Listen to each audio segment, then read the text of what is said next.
हरिओम। गीता मेरे लिए इस सत्संग श्रृंखला के अंतर्गत आज का छठा सत्संग। संख्या बताने का कारण वही कि हम पिछले 5 सत्संगों को भी अपने अनुभव में लाएं। अभी तक हमने धृतराष्ट्र की मानसिकता को समझा, गीता के विषय में जाना।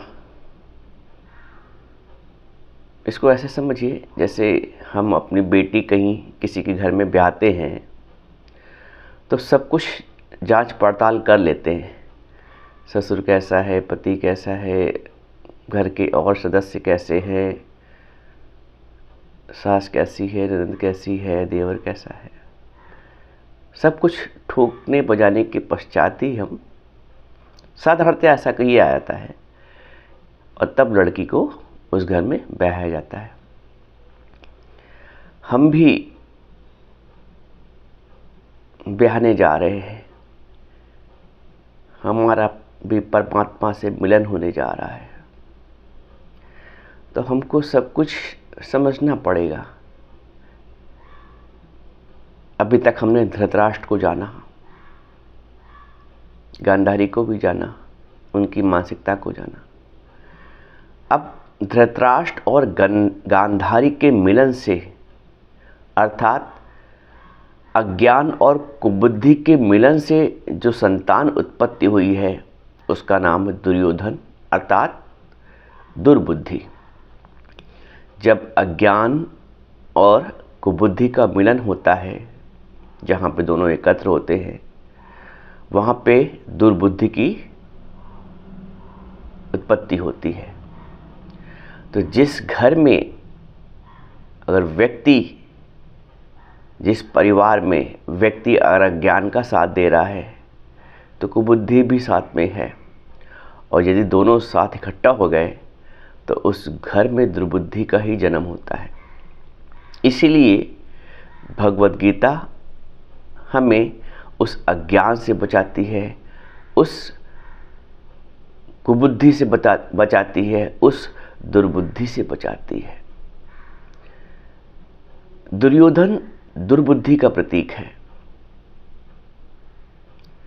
दुर्योधन क्योंकि दुर्बुद्धि है इसलिए अधर्म भी है, अन्याय भी है, असत्य भी है।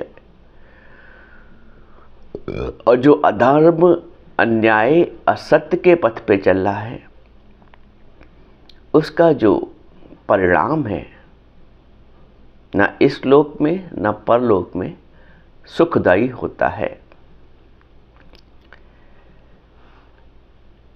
भगवत गीता के पहले अध्याय का जो पहला श्लोक है वो तो हमने सुना, इतने दिन से सुन रहे हैं कि धृतराष्ट्र ने संजय से पूछा था युद्ध का हाल। तो धृतराष्ट्र ने पूछा था कि धर्म क्षेत्रे कुरुक्षेत्रे समवेता युष्व माम का पांडवाश्चैव किम अकुर्वत संजय। मेरे और पांडव के पुत्र ने युद्ध के मैदान में क्या किया। तो उसका मतलब ये जानना था मुख्यतः कि मेरे पुत्रों ने क्या किया, कुछ कर भी रहे कि नहीं कर भी रहे। धृतराष्ट्र के अंदर एक शंका थी। शंका ये थी कि वो जो युद्ध का मैदान था कुरुक्षेत्र, वो तपोभूमि था, वो धर्म क्षेत्र था। तो ऐसा तो नहीं मेरे पुत्रों के अंदर उस धर्म क्षेत्र की जो धर्म भूमि उसका प्रभाव जागृत हो गया हो। तो ऐसा तो नहीं कि वो कमज़ोर पड़ रहे हों, ऐसा तो नहीं कि वो समझौता करने के लिए सोच रहे हो। ये अंदर उसके था धृतराष्ट्र के।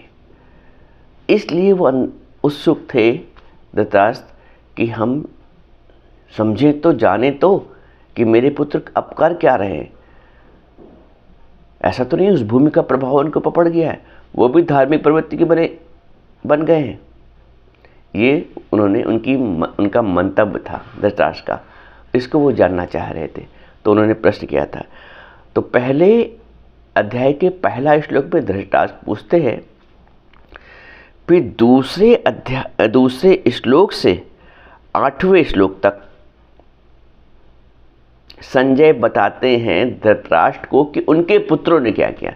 जैसे वो पूछ रहे थे कि मेरे पुत्रों ने क्या किया है, तो अध्याय 1 का 2 श्लोक से 8वें श्लोक तक संजय उनको बताते हैं कि आपके पुत्रों ने क्या क्या किया। अब चूंकि दुर्योधन दुर्बुद्धि का प्रतीक है, तो उसके मन में अधर्म भी है और शंका भी है। जो आदमी कहीं से गलत होता है ना, उसका मन हमेशा शंकालु प्रवृत्ति का रहता है अंदर अंदर। मान लीजिए एक घर में एक ननद है, वो भाभी को परेशान करती है। एक उदाहरण ले रहे हैं, क्योंकि पहले ऐसा होता ही था। या ननंद जब अपने ससुराल से अपने घर आई मैके, तो उसने अपनी माताश्री को भाभी के विरुद्ध भड़काना शुरू किया। उसको ये मालूम है कि वो गलत कर रही है, फिर भी वो गलत कर रही है। या ननंद अभी ब्याही नहीं भी है, कुंवारी है, तब भी वो भाभी पे अपना अधिकार जमाना चाहती है। तो कुछ तो माँ और कुछ बेटी दोनों मिलकर ऐसा माहौल बनाते हैं। तो ननंद को ये मालूम है कि गलत हो रहा है, और उसके अंदर एक ये भी शंका रहती है, भय रहती है। आप पूछिए ऐसे लोगों की मनोवृत्ति से, तो उनके अंदर ये शंका भी रहती है कि आज मैं जो भाभी के साथ बर्ताव कर रही हूँ, ऐसा ना हो मेरी ससुराल में मुझे भी कुछ ऐसा ही मिले, मुझको भी ऐसी परिस्थितियों का सामना करना मिल जाए, मुझे भी ऐसा कोई मिल जाए। उसके पश्चात भी वो वैसा व्यवहार करती है, क्योंकि ये जो दुर्बुद्धि है, दुर्योधन का मतलब होता है गलत जानते हुए भी गलत का पक्ष लेना। जो लोग ये जानते हैं कि ये गलत है, फिर भी गलत की ओर झुक जाते हैं, उन्हें कहते हैं दुर्योधन प्रवृत्ति वाला मनुष्य। कि जानते हुए भी गलत है, फिर भी गलत करते रहना, ये है दुर्योधन की प्रवृत्ति। उसको सब मालूम है अधर्म है, अन्याय है, अनीति है, लेकिन फिर भी अपने ही अन्याय के, अधर्म के पथ पे बढ़ते जाना। तो ये दुर्योधन प्रवृत्ति, हमको इसे समझना पड़ेगा। कहीं हमारे जीवन में तो ऐसा कुछ नहीं हो रहा है, कहीं मेरे द्वारा तो ऐसा नहीं हो रहा है, मेरे परिवार के किसी सदस्य के द्वारा तो ऐसा नहीं हो रहा है। यदि धृतराष्ट्र, गांधारी, माता और पिता इस बात को समझ जाते तो शायद इसकी रोकथाम की जा सकती थी, लेकिन ऐसा नहीं हुआ। तो धृतराष्ट्र की मनोवृत्ति क्या है समझी, और दुर्योधन की। दुर्योधन ये जानता है कि अधर्म है, अन्याय है, फिर भी करता है।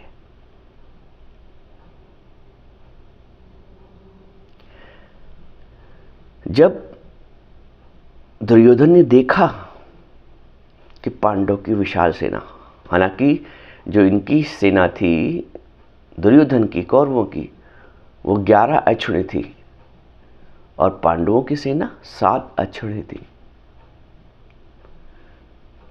पांडवों की सेना कम थी कौरवों की सेना के तुलना में, लेकिन क्योंकि दुर्योधन के अंदर असत्य था, अधर्म था, इसलिए उसके अंदर एक भय था। तो जब दुर्योधन ने देखा कि जब सेना आमने सामने हुई, तो दुर्योधन ने देखा कि अरे इतने महारथी, इतने पराक्रमी, इतने लोग, जबकि उसके पास पराक्रम की कमी नहीं है। उसके पास पितामह भीष्म जैसे पराक्रमी हैं जिनको इच्छा मृत्यु का वरदान प्राप्त है, गुरु द्रोणाचार्य ऐसे, कर्ण ऐसे ऐसे महारथी उसको प्राप्त है। लेकिन फिर भी वो दूसरी पांडवों की सेना में देखता है और थोड़ा सा भय प्राप्त होता है उसको, क्योंकि असत्य को, अधर्म को, अनीति को हमेशा भय व्याप्त रहेगा। ये भी एक निशानी है। हम इस पैमाने पे अपने आप को जांचें कि ऐसा तो नहीं कहीं हमारे साथ। यदि ऐसा है तो हमें भगवत गीता का साथ पकड़ना पड़ेगा, हमें अपने गुरु का साथ पकड़ना पड़ेगा, और इस माध्यम से हम अपने परमात्मा से, अपने कृष्ण से ब्याह जाएंगे। हमें कृष्ण से ब्याहना है। कबीर ने कहा है, मेरे घर मेरे राजा राम भरतार। राम को जी को उन्होंने भरतार माना है।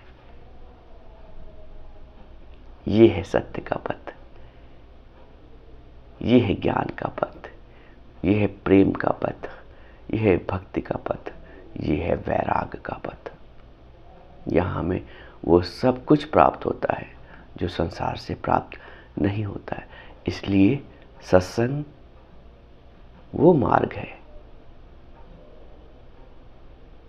गुरु वो साथी है जो हमें हमारे पिया से मिलन करवाता है।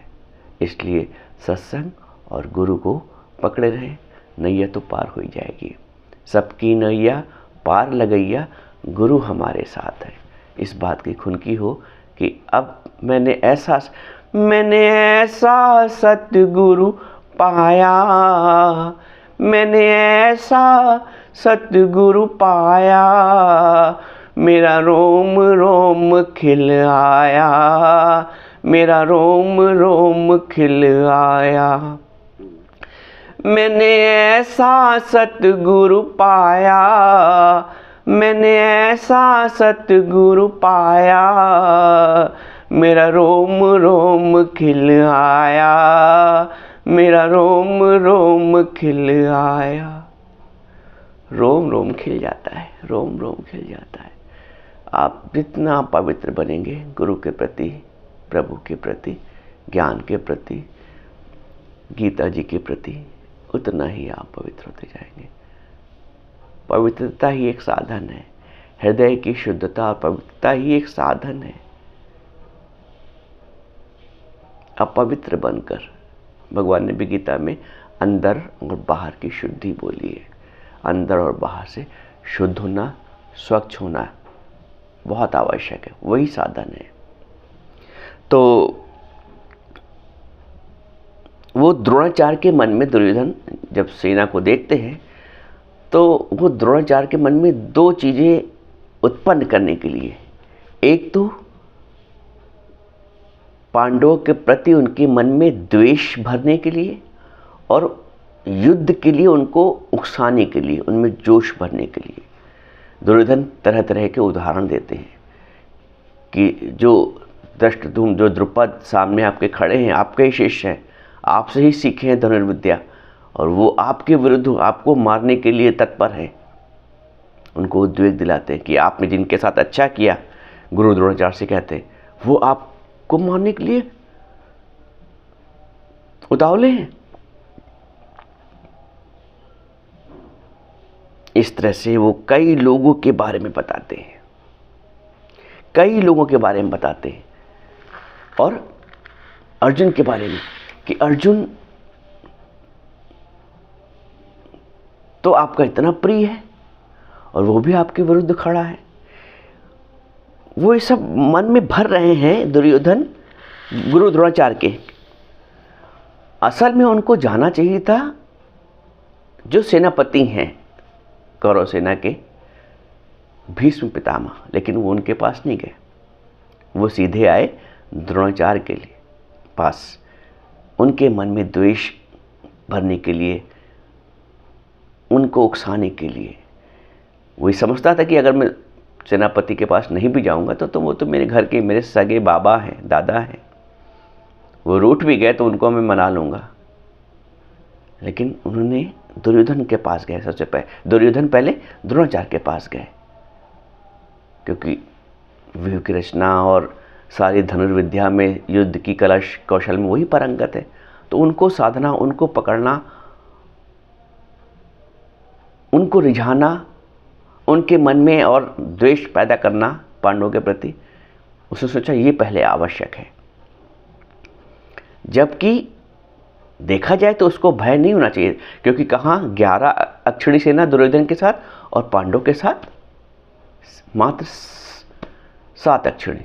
और आप जानते हैं एक अक्षिणी सेना में कितना, एक, वो तो 11 उसके पास, उनके पास 7, लेकिन एक अक्षिणी सेना में कितना बल होता है? एक अक्षिणी सेना में 21,870 रथ होते हैं। एक अक्षिणी सेना में 21,870, हाथी 21,870, घोड़े 65,610, एक अक्षिणी सेना की संख्या है ये।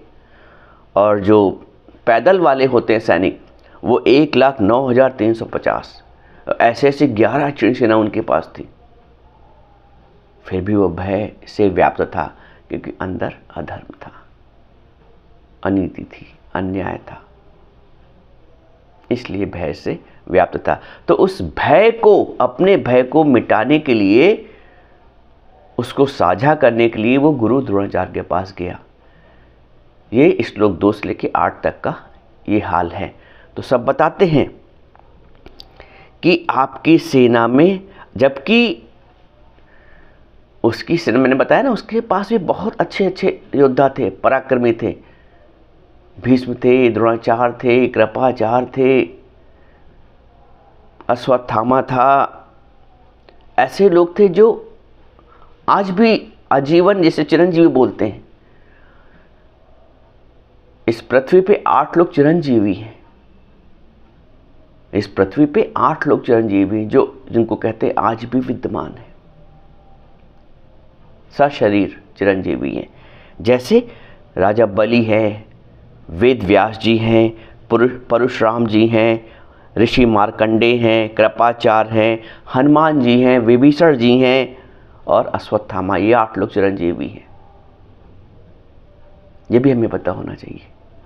तो ऐसे ऐसे भी महायोद्धा उसके पास, फिर भी भय से व्याप्त, कारण कि अधर्म का साथ, अन्याय का साथ। अब इस पृष्ठभूमि को समझकर हमको सचेत होना पड़ेगा, मनुष्य को सचेत होना पड़ेगा कि कहीं हम भी तो नहीं उस मार्ग के पथिक हैं, उस पथ के पथिक हैं। यदि हैं तो तुरंत अपने गुरु की शरण। ना, सिर्फ एक गुरु बचा सकता है, और दुनिया में किसी के पास इतनी शक्ति सामर्थ्य है ही नहीं कि अज्ञान से और कुबुद्धि से बचा ले। सिर्फ एक कृष्ण, एक गुरु ही बचा सकता है। इसलिए आज अपने गुरु की शरण लें, इस पथ से बचना है, क्योंकि अंततः हार तो अधर्म की होनी है। इसलिए हमें धर्मयुक्त आचरण करना है, धर्मयुक्त व्यवहार करना है। पहले उसकी शुरुआत, आरंभ अपने घर के प्राणियों से करना है। घर के प्राणियों में ही समदृष्टि रखनी है, समभाव रखना है। यहाँ से, घर से ही अपने में समभाव रखना है। यहाँ से ही धर्म की शुरुआत होती है। धर्म का शुरुआत कुछ बड़े बड़े यज्ञ आयोजन से नहीं होती है। पहले अपने आप को शुद्ध करने से, निर्मल करने से धर्म की पृष्ठभूमि बनती। अक्सर ऐसा देखा गया है कि लोग धार्मिक क्रियाएं, धार्मिक कार्य, अनुष्ठान तो बहुत करते हैं, लेकिन जो अंदर की शुद्धता होती है वो उनके पास नहीं रहती है। तो वो कार्य आप समझ सकते हैं कैसा होगा, उसका परिणाम कैसा होगा। इसलिए आरंभ अपने से करना है, अपने से ही आरंभ करना है। पहले अंदर से धर्म को धारण तो करें, हम स्वयं तो धार्मिक बने, हम स्वयं, तभी तो धार्मिक क्रियाएं कर पाएंगे। धर्म को समझे तो, धर्म का अध्ययन तो करें, धर्म का अनुभव तो करें। कोई डॉक्टरी करना चाहता है तो डॉक्टरी का अध्ययन तो करें, तभी तो आगे कर पाएगा। तो हमको भी यदि धार्मिक अनुष्ठान करने हैं, इस शरीर को धर्म में धर्मयुक्त बनाना है, तो धर्म को धारण करना पड़ेगा, धर्म को अपने जीवन में अनुभव करना पड़ेगा। तो ये सब महिमा जब देखा, अब पहले तो उसने पांडवों की सेना के बारे में बताया। ये सब द्रोणाचार्य की मानसिकता को बना रहा है, उनको मेंटली प्रिपेयर कर रहा है एक भीषण युद्ध के लिए। फिर वो आगे अपनी सेना के बारे में भी बताता है।